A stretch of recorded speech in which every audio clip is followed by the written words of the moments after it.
अस्सलाम वालेकुम सलाम भाई। अस्सलाम वालेकुम। कैसे हैं तला? मैं ठीक हूँ। Thank you so much first of all यार कि बहुत अरसे बाद आपके साथ ये चांस मिल जाए जी कि जी सलमान भाई will come to my platform. जी सबसे जी। पहले आपको बहुत बहुत खुशामदीद है व्हाट्सएप बैठक हाँ, तला टॉकीज के इस वॉइस पॉडकास्ट रेडियो शो में। Thank you so much for the invitation. Thank you so much, it's a नहीं, बहुत प्लेजर। शुक्रिया। जो म्यूजिक की जर्नी है, आपने ये कैसे स्टार्ट किया, कैसे आए, थोड़ा सा अगर हम बैक प्रोफाइल में जाएं और अगर आप थोड़ा बताना चाहें कि हाउ यू जी जी, स्टार्टेड द बिल्कुल music in your, how you came. बिल्कुल जी। मेरी जर्नी जो है ना एक बड़ी लॉन्ग है। मैंने इसको शुरू किया था बचपन में, जब वो एक टॉय वाला गिटार नहीं आता जो आजकल भी बच्चे कभी कभार बजाते रहते हैं। खैर हाँ। आजकल तो उससे बेहतर आ गया। उस जमाने में तो वो शायद कोई एक आम सी तारे उसमें लगी होती थी और ये बच्चे बजाते थे। तो I bought one of those. और ओके। बस उस जमाने में हमारे पास एक टेप रिकॉर्डर होता था और एक उसमें कैसेट लगती थी। So I just press record on it and I sing on it. और मेरी बुक एक निकाल के, स्कूल की थी, I don't know which book was it, उसके अंदर जो भी थी आई स्टार्ट सिंगिंग दैट नज़म और जो भी थी। तो मानो my uncle saw it when he came. और वो बड़े क्रिएटिव किस्म के थे, थोड़े से आर्टिस्टिक टाइप थे। तो उनको मैंने सुनाया कि जी मैंने यू आर रिकॉर्ड टॉकिंग किया है। अबाउट लेट 80s या और स्टार्ट ऑफ द मैं 90s? जी, हाँ मैं बात कर रहा हूँ आपकी तकरीबन ये 85, 1985, ओह 86 की। माय गॉड, मेरी तो मेरी मेरी डेट ऑफ हाँ बर्थ के टाइम पे आप, ओह माय हाँ जी, गॉड, क्या तब की टाइम। जबरदस्त। तो उन्होंने नाइस। कहा कि नहीं यार, इनमें म्यूजिक का जो है ना वो थोड़ा सा इंटरेस्ट है and they are really into it. So actually my brother joined me to with that journey. तो ये था कि बट मेरा ऐसा था कि I was very consistent on it. मैं उसमें बहुत कंसिस्टेंट था कि भाई I have to do it. और फिर बस वो मेरा इंटरेस्ट वहां से बिल्ड होता गया एंड फिर वहां से फिर एक मेरे दोस्त थे, उनको देखा तो वो कीबोर्ड सीख रहे थे। तो मेरा इंटरेस्ट फिर कीबोर्ड की तरफ गया। So I asked my mother कि भाई I need to have one of this.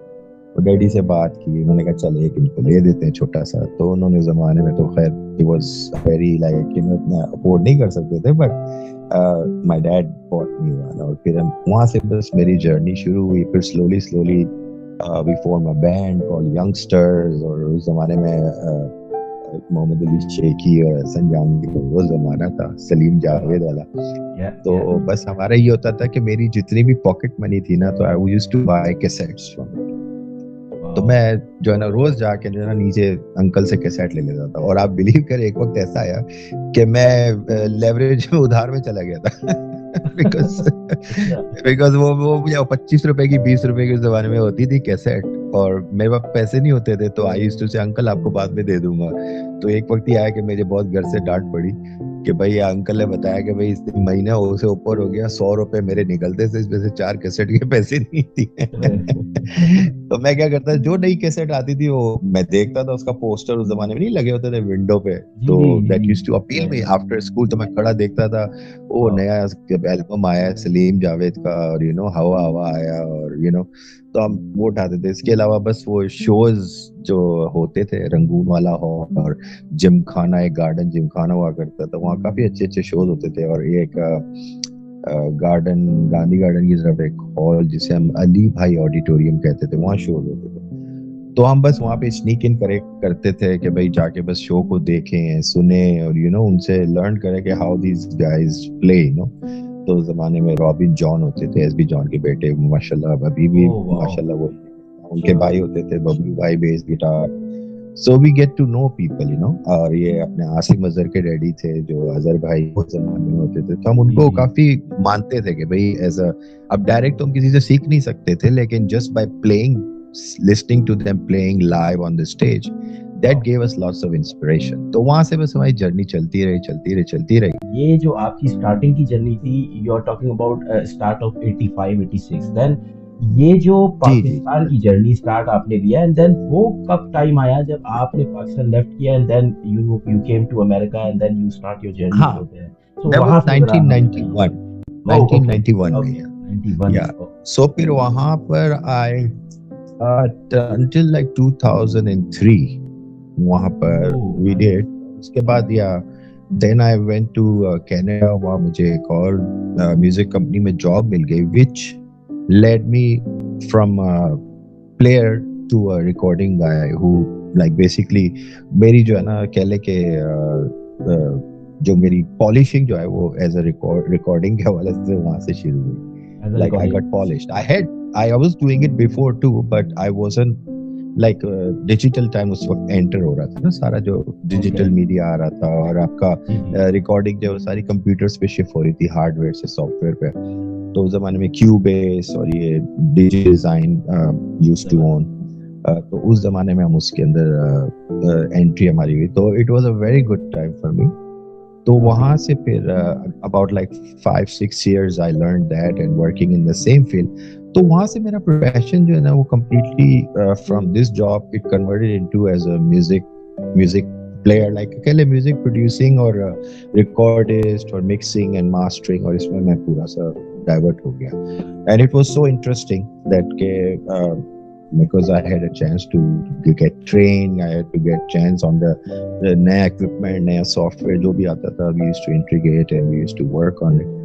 और साथ में जो दूसरे कंट्रीज के लोग थे जिनके साथ में जो obviously they were like more qualified और more experienced थे इसके अंदर, तो मैं उनके साथ I was continuing my journey and that played a very important role, and I'm thankful to Allah that who has provided me this platform to get to that point and gave me the opportunity to learn. और बस ये अल्हम्दुलिल्लाह ये एक मेरे लिए बहुत अच्छा हुआ. तो वहाँ से I continue on. Then 2009 I moved back to Pakistan. And अब जब यहाँ आया तो it's completely a different world. Obviously ये हम थोड़ा यहाँ पीछे थे, but जो मेरे दिमाग में उस वहाँ की जो थी equipment वगैरह, the one I brought with me, everything, I was wondering कि मैंने यहाँ स्टूडियो एक करना चाहिए. तो because मैंने सोचा मैं इसी को प्रोफेशन बनाऊं, because पाकिस्तान की एक खास बात जो मुझे बहुत अच्छी लगती है कि पाकिस्तान में आप कोई भी प्रोफेशन शुरू करना चाहें, अगर आप उसको डेडिकेशन और ईमानदारी से और अपने एक विजन से लेके चलते हैं, you will never fail. ये चीज मैंने एक बहुत मुझे इसकी ये चीज बहुत समझ आई. और मैंने फिर हालांकि काफी मुश्किलात भी थी और चैलेंजेस भी थे, because new person entering the market is very hard. Like आप कैसे, when I came the first thing was in my mind कि I want to do it. तो जब आप किसी चीज का इरादा कर लेते ना कि you want to do it, तो बस फिर ये है कि अल्लाह ताला की मदद आपके साथ. It's always like you generate and you stay in the market. So I like that perspective. और फिर मैंने इसी को यहाँ कंटिन्यू किया. And now it's almost 16 years I'm here and doing it. And alhamdulillah, I have a very good clientele. और अभी मेरी यही जर्नी कंटिन्यू चल रही है. And मैं ये कभी भी नहीं करता कि वो बिग प्रोजेक्ट है और स्मॉल प्रोजेक्ट है. मेरे ख्याल से जो स्मॉल प्रोजेक्ट होता है ना, वो आपको ज्यादा इंटरेस्ट करता है, क्योंकि you can express yourself through that project. You can express your music. जो बड़े प्रोजेक्ट होते हैं उसमें तो आपको गाइडलाइन दी जाती है कि भाई this is the guideline, you have to do exactly like this. So your creativity is basically आप उसको कॉपी पेस्ट ही कर रहे हैं किसी तरह से. सही बात. मैं इसके थोड़ा सा खिलाफ हूँ. तो अगर मेरे पास एक क्लाइंट आता है, वो कहते हैं जी मैंने ये गाना बनाना है, रैप सॉन्ग बनाना है, जो भी है, एक जो भी जॉनर का होता है, तो I honour that most than any. और अगर मुझे उसके बाद सेकंड डे अगर कोई बड़ा प्रोजेक्ट आता है कि जी आप इसको राइट अवे शुरू कर दें, तो मैं कहता हूँ नहीं, I will still do the first one which I committed to yesterday. Because छोटा या बड़ा क्लाइंट मेरे लिए मैटर नहीं करता, मेरे लिए कमिटमेंट मैटर करता है. म्यूजिक के अंदर जो ना, मैं मानता हूँ कि पहले लाइव म्यूजिक बजता था, अब कंप्यूटर्स के थ्रू होता है और सारा मिडी सीक्वेंस के थ्रू होता है, लेकिन स्टिल योर हैंड्स मैटर्स. अगर आप एक चीज इंपोर्ट करते हैं, मैंने सार का कोई पीस इंपोर्ट कर लिया है, ठीक है, अपनी फाइल के अंदर, और वही मैंने किसी सॉन्ग में लगा दिया उसकी फील में, और आप उसकी सॉन्ग की जो एक वो कहते हैं ना, एक जो उसकी फील है सॉन्ग की जो आपने क्रिएट की शुरू से, और आप खुद बजाएंगे तो उसकी एक अलग ही फील आती है.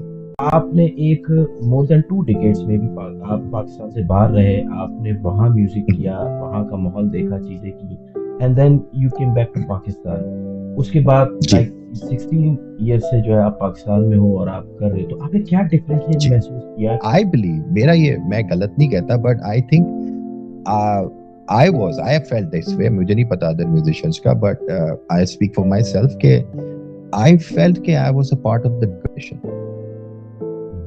There was no creativity. मुझे कह दिया जी ये गाना बजाएं, हाँ जी वो सिंगर, हाँ जी ये बजाना है, फरमाइश है, हाँ जी ये बजाना है। So I was just a part of a decoration. मेरी कोई मर्जी नहीं थी कि मैं क्या चाहता हूँ, मैं क्या करना चाहता हूँ, ठीक है ना। तो मेरा मानना यह है कि आप अपनी कंट्री में अगर म्यूजिक करते हैं उसका ज्यादा रिस्पॉन्स है बनिस्बत। मैं इतने साल बाहर रहा, नथिंग, मैं उस तरफ गया ही नहीं क्योंकि मेरा ध्यान उस तरफ गया ही नहीं, इस तरह से प्रोड्यूस करने का और अपनी चीजों को अपने वे में एक्सप्रेस करने का, ठीक है ना। तो that's the whole point of it कि आप किस तरह से अपने आप को मैनेज करते हैं, टोटली यू। क्या आपको लगता है कि पाकिस्तान में म्यूजिक का जो जो जो टैलेंट है वो सही प्रमोट होता है, वो सही नजर आता है as compared to the abroad? कहीं भी आप जाएं, आर्टिस्ट ऑलवेज क्रेव्स फॉर कि भाई मुझे कोई सुने, मुझे कोई। आप इस बात को रद्द कर दें कि कौन सी चीज कौन, अब इतने आर्टिस्ट हैं, हिट का कोई फॉर्मूला नहीं है। अब आप रेस में पार्टिसिपेट करेंगे तो ही तो चांसेस आर कि यू विल विन। अब अगर मैं आपसे सवाल करूं कि जी एक पेंटर है, ओ जी हाँ वो तो बड़ा पेंटर है, जो लोग पेंटिंग में इंटरेस्ट रखते हैं उनके शायद होगा जी वो पेंटर है, वो पेंटर है, वो इतना बड़ा पेंटर है।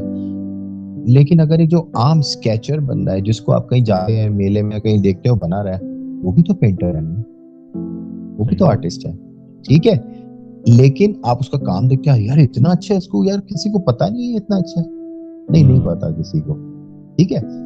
तो कहने का मतलब है क्या उसने अपना काम छोड़ दिया कि जी किसी को पता नहीं है? तो जरूरी नहीं है कि मेरा सबको पता हो और जरूरी नहीं है कि सबका मुझे भी पता हो।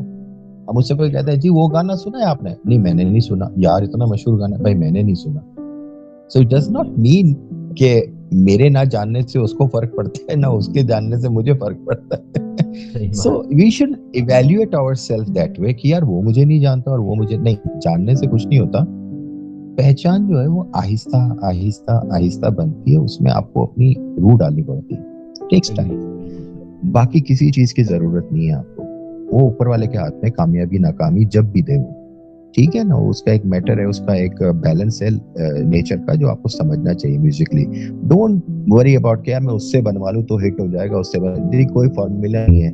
बाहर इतनी अच्छी चीजें बन रही होती, यानी आपकी लाइफ बाहर जाके वो म्यूजिक अच्छा बन रहा होता है, एक आर्टिस्ट अच्छा चल रहा होता, तो आज शाहरुख खान अभी भी इंडिया में रह रहा होता, अमिताभ बच्चन अभी भी इंडिया में रह रहा होता। बिल्कुल सही बात, एग्री करूंगा। उनकी वैल्यू इसलिए कि वो अपने मुल्क में रहते हैं और वहीं काम करते हैं। जहां मेरा मानना है जहां आपने मुल्क छोड़ा, आप उधर के आपकी आइडेंटिटी चेंज हो जाती है। फिर आप उसी चीज को, मैं जानता हूँ कुछ लोगों को, मैं नाम नहीं लूंगा, they were guitarist in Coke Studio, they moved recently few years back, ठीक है। there is a guy who used to run a music channel here, वो भी मूव हो गए। मैंने देखा है, मैं उनकी पोस्ट देखता हूँ, ऑब्वियसली मेरी फ्रेंड लिस्ट में भी है, लेकिन मैं देखता हूँ कि they are missing out that zone, कि यार मेरा एक जोन था जो मैं मिस कर गया।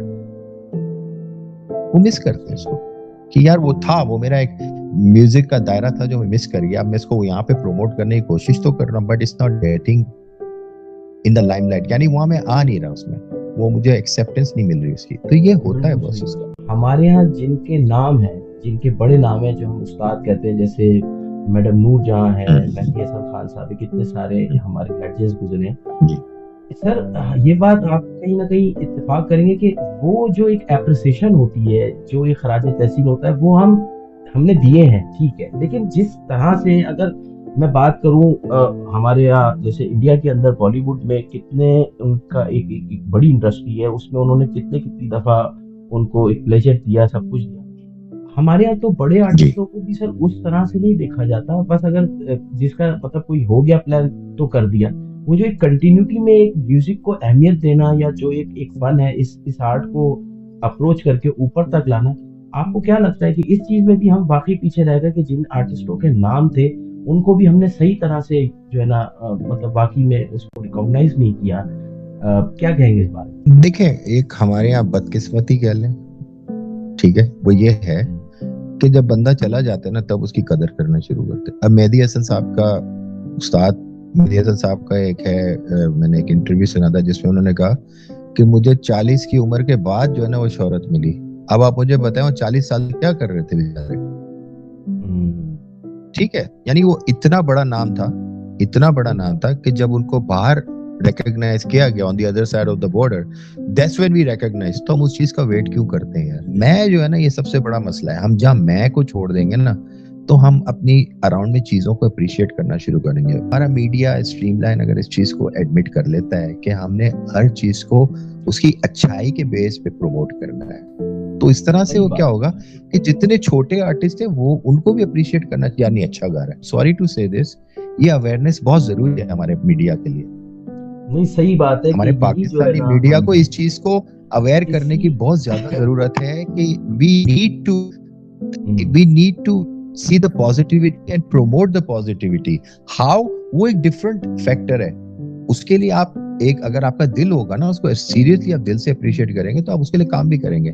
इसीलिए तो हमारे यहाँ बेचारे लड़के आते हैं जी, सर गाना बनाना है, सर जी हमारे तो हालात नहीं है, हम इतना अफोर्ड नहीं कर सकते। I do work with them at some point, I do, I say okay ठीक है, we can do this.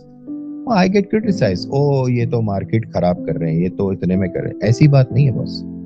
Look at the other side of it. अगर आप उसको प्रमोट नहीं करेंगे तो, यानी आप उसकी हेल्प नहीं करेंगे तो वो कैसे करेगा? वो कहाँ से लाखों रुपए लाएगा?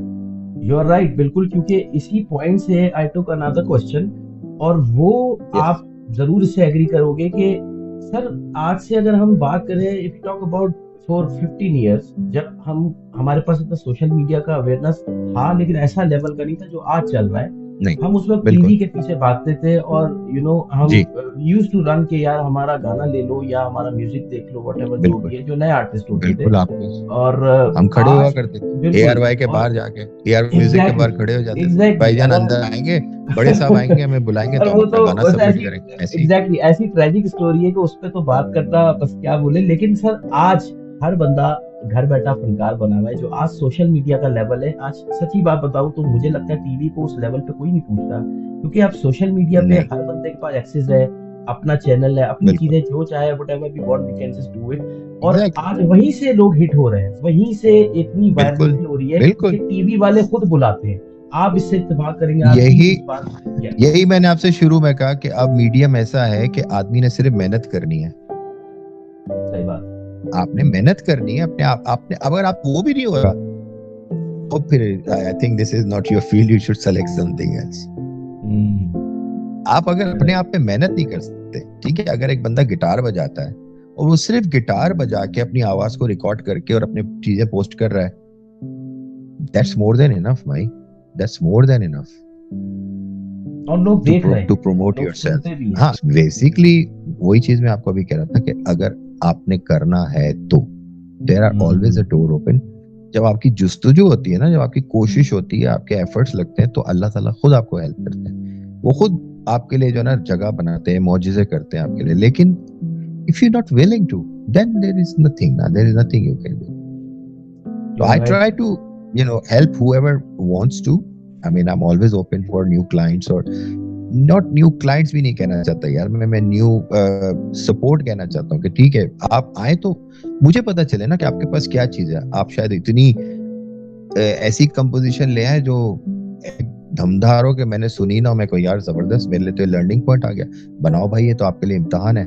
और उनके लिए इम्तिहान हो कि जी अब मैंने इसको प्रॉपर्ली गाना है। तो it's a challenging situation between both, right? So that makes a lot of sense to me to work in scenario. What would you like to say about कि पुराना जो हमारा पाकिस्तान का लेजेंडरी म्यूजिक था, वो म्यूजिक और आज का म्यूजिक, उसमें क्या डिफरेंशिएट आप देखते हो? और ये बात कि क्या आज का म्यूजिक इज गोइंग गुड, अच्छा जा रहा है? हम कह सकते हैं कि यार नो डाउट कि जो आज का आर्टिस्ट है वो सही दिशा में म्यूजिक को समझ रहा है, ना कि टेढ़ा मेढ़ा करके उससे भी वायरलिटी के चक्कर में कि मैं भी मशहूर हो जाऊं। क्या कहेंगे जी? क्या आपका? देखिए, गाइडलाइन तो मौजूद है हमारे पास, ठीक है। जैसे हम पुरानी बात करें तो पुराने जो लेजेंड है हमारे पास, उनके सबकी गाइडलाइंस मौजूद है हमारे पास, ठीक है। अब हम कितना उनमें से, वही सीखने वाली बात आ जाती है। आप कितना सीख के करते हैं, आप जितना सीख के करेंगे उतनी आपके अंदर जो है ना एक आप ज्यादा स्टैंड कर सकेंगे मार्केट में, आप अपने आप को प्रूव कर सकेंगे मार्केट में। सज्जाद अली भाई, लाइक अमेजिंग आर्टिस्ट, बचपन से देख रहे हैं सर, वो बावरी चकोरी, सिल्वर जुबली, अनवर मकसूद साहब का, तब से देख रहे हैं, अभी तक वो चल रहे हैं। वजह, उन्होंने जो सीखा उसी को कंटिन्यू कर रहे हैं। सबको यही कहना चाहूंगा कि भाई जो भी करें, पाकिस्तान का म्यूजिक बहुत अच्छा है, अभी वो रैप है जो भी है यार, म्यूजिक इज म्यूजिक, मैं उसको बुरा नहीं कहता, कोई भी म्यूजिक है, रॉक म्यूजिक है, हार्ड म्यूजिक है, जो भी है, it's fine, it's all music, but उसको सीख के करें। यानी उसने ये कर दिया और मैं ऐसा कर लूं तो ऐसा मैं भी हो जाऊंगा, नहीं, ऐसा कोई फॉर्मूला नहीं है। सो डोंट रूइन योर, हाँ आप बस वो वैसा ही बना के एक टारगेट आपने कर लिया, बस वो बन भी गया, फिर हुआ कुछ नहीं, यार मैंने तो बनाया कुछ हुआ नहीं। बस मसला यही है कि आजकल इतनी चीजें आ रही हैं कि how do you compete, how do you present yourself. वाकई ठीक है, एक बहुत बड़ा चैलेंज भी है आज, एक बहुत बड़ा मुकाबला भी है कि कौन जो है वो अलग होकर अपने आप की अपनी आइडेंटिफिकेशन अलग को होकर, शो करता है। एग्जैक्टली। ये बात सच है। इस्लाम भाई, इधर अगर if I ask about is anybody here that you can get involve as a musician, कि यार ये मेरा इन्फ्लुएंसर रहा है, इसको मैंने इंस्पायर्ड, मतलब इसकी इंस्पिरेशन से मेरे अंदर इतनी सारी चीजें इनहेंस हुई, इन्वॉल्व हुई, तो मैं आज जो भी कर रहा हूँ, तो कोई कह सकते हैं आप अपने बारे में कि यार हाँ, personality you mean? I mean या कोई पर्सनालिटी, चाहे वो ही शी जो सिंगर हो, कोई भी ऐसा जो आपके हिसाब से जब आप स्टार्ट किया एंड देन उसको आपने काफी लर्न किया। आई मीन मैं हरिहरन साहब को बहुत मानता हूँ, ठीक है, क्योंकि वो मेहदी हसन साहब को अपना मेहदी हसन को अपना उस्ताद मानते हैं, तो मैं उनको बड़ा मानता हूँ क्योंकि वो एक लेगेसी क्रिएट कर रहे हैं, you know, so that's I try to, because he is a genius. तो अगर मैं सिंगिंग की बात करूं तो मैं उनको बहुत एडमायर करता हूं, मैं उनकी कोई चीज मिस नहीं करता, और मैं अगर लॉन्ग ड्राइव पे जाता हूं तो Hariharan is the only thing I listen to, क्योंकि मेरे पास उनका जखीरा मौजूद है मेरे फोन में, I just connect and I listen to that wherever I go, या because I love that first album I heard, हल्का नशा उनका, उसके बाद से जो है ना मेरा दिमाग आउट हो गया था। क्या बात है, जबरदस्त। अगर अब मैं बात करूं कि न्यू स्टफ, अगर सलमान भाई की तरफ से जो प्लान हो रहे हैं, क्या कर रहे हैं, अब क्या प्लानिंग है आने वाली जो प्रोडक्ट्स हैं म्यूजिक को लेकर, तो क्या आपके आजकल के प्लान है, क्या सोच रहे हैं कि किस विजन से अब मुझे और आगे चलना है, या क्या नई चीजें आने? बिल्कुल बिल्कुल, आपने बहुत जबरदस्त क्वेश्चन किया, बहुत अच्छा क्वेश्चन है, बहुत अच्छा क्वेश्चन। हाँ, नहीं, बहुत अच्छा क्वेश्चन है। देखें, अगर मैं कोई एक अपनी चॉइस बना लेता हूँ ना कि जी मैंने ये करना है, मैं अगेन सेम थिंग कि जी आजकल चल क्या रहा है, जैसे आपने कहा जी आजकल रैप म्यूजिक और हिप हॉप बड़ा हिट हुआ है, I am not gonna do that, वो मैं नहीं करूंगा, ठीक है, मैं वही करूंगा जो मैं कर सकता हूँ, ठीक है। मुझे फ्यूजन म्यूजिक पसंद है, मुझे इंडी टाइप म्यूजिक पसंद है, मुझे गजल्स पसंद है, तो मैं उसी जॉनरा में रहूंगा। तो I am working like I have done, अभी तो मैंने 3-4 चीजें रिलीज की हुई है स्पॉटिफाई पे, लेकिन इनका वीडियोस मैंने अभी नहीं किया। Lately I have just done one video of this Sufi stuff I have done, वो भी एक, it's not really totally like composition ऐसी है, लेकिन इंस्ट्रूमेंटेशन उसकी थोड़ी सी हमने अलग रखी है। तो इसी तरह से अब आगे जैसी चीजें चल रही हैं, तो I am trying to choose something like listening pleasure हो, जिसमें एक मैसेज हो, जिसमें लिरिक्स समझ आ रही हो। अब आप उसको कोई ऐसी कंपोजिशन तो नहीं करेंगे कि जिसके अंदर वो पोएट्री गायब हो जाए, बिल्कुल वो खेल हो जाए। हमने देखा है कुछ चीजें आई हैं, कुछ सॉन्ग्स रिवाइज भी हुए हैं कोक स्टूडियो के प्लेटफॉर्म पे, जिनको काफी क्रिटिसिज्म भी मिला बिकॉज ऑफ कि भाई आपने पूरा जो है ना वो तबाह कर दिया, जॉनरा खत्म कर दिया आपने।